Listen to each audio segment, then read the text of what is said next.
Welcome back to this hobby of ours. My name is D, and in today's episode, this is what we're getting into. So let's hit the deck and check it out.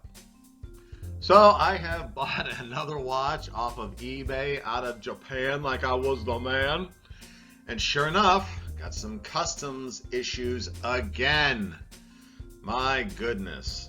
Wow. All right, shipping.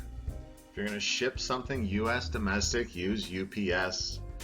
If it's high dollar value, have them pack it in the store. Then they are responsible for the full value. But if you're going to ship international, DHL is the best. And usually with this seller out of eBay, you know who you are, usually they figure this stuff out for me. But every now and then, I'll get a DHL shipment coming out of Japan or Germany, typically, where the seller did not fill out the correct customs forms, and now it's on me to solve it. Why? Because I'm a man of action.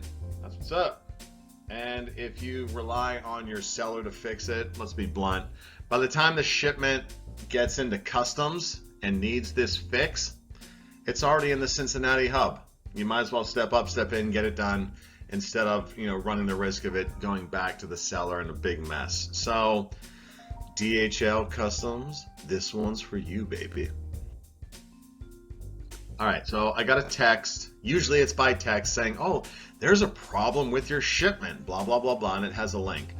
Copy that link out of the text, email it to yourself, log in on your computer, and this is what you're going to see. First of all, you have to confirm that it's the correct waybill.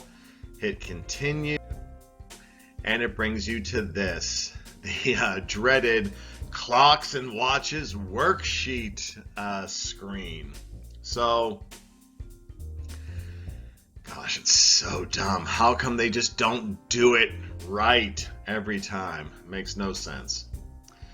So right here is the download form button, and you can click this and download it. Unfortunately, their PDF form is actually not a form or template. It's a 2-page PDF, first page instructions, second page you have to print out and fill out by hand, unless you are a friend in this hobby of ours.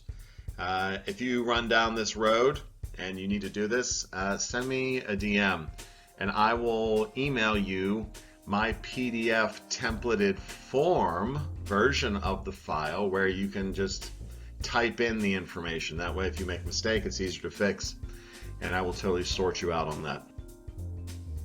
So this is the instructions screen, and the number one most important thing is get the math right.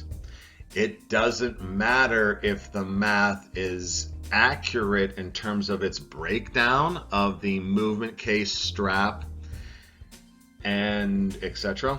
All that matters is that the amount you declare per item adds up to the penny to the amount the shipper declared it. So in this example, which I don't like because it's a battery one, the movement 850, case 25, strap 100, battery 25. This is madness. The important thing to note here is that it all adds up to be the amount that is declared right there. This is what it looks like. This is my version of the file, which again I converted it. I'm not a genius. I have a full version of Adobe Acrobat, so I converted it. You can have it too if you want it. This is what it looks like with all of the relevant fields converted to you can do digital data entry. Top to bottom, I got it coming in from Japan, the air waybill, today's date. It's a mechanical movement. Now, the way I broke this down does adhere to a certain amount of wristwatch valuation. What do I mean by that? In this case, the watch is steel. So the strap or the bracelet, a regular bracelet's $250. A case, a replacement case, around about $400. And then I put the bulk of the money into the movement. In this case, in this example, it's relevant that this totals up to be what is that? 1450.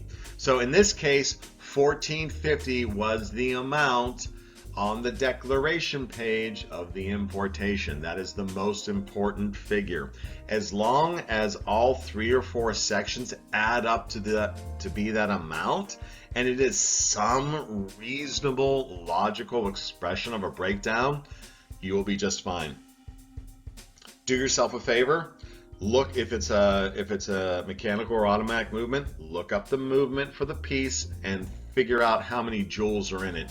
It's 2 Google clicks away, and the more valid your submission is, the quicker it will get through customs. And lastly, my name is not Joe Schmo, my name is D, but you need to do a digital signature here. All I do is I open Windows Paint, scribble through it, save that as a JPEG, and when I pull up the PDF form, you can take it into form mode and paste it in there.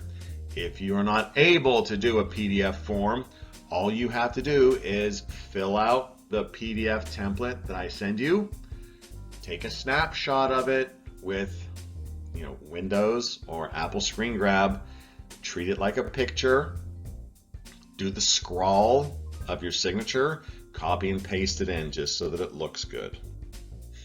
So once you've got that form filled out, you will come back to the DHL Express website and you'll go to the Submit Information button. Once you click it, you need to write some kind of little comment in the comment box. You can copy this. Hey, yo, please review the attached customs declaration. Thank you, and upload the file. And typically, within a day, it's done. So, the shakedown. Don't bother expecting the shipper to fix it. If they were smart enough or dutiful enough to get it right the first time, we wouldn't be here. There is no use in emailing them, waiting for them to fix it, hoping they know how to fix something with DHL, which is a lot more difficult than submitting the customs declaration in the first place. Fixing is always harder. Do it yourself. So, once you get this notification, call DHL, give them the waybill number, ask them for the declared value that is on the waybill, and in what currency it is declared. It's not always USD. Obviously, my frame, I'm operating out of the US. But if I buy from Europe, euros. If I'm buying from the UK, your GBP. If I'm getting out of Switzerland, Swiss francs. You have to figure it out. Ask them twice and write that number down. Download my form. Use it for free. No charge to you. Hit me up. Happy to send it. I've already done the work. Get that math right. I know that sounds idiotic, but if it is off by so much as a penny, and I spoke to DHL, they coached me through this. This is how I know all this. If it's off by a penny, it will not clear customs.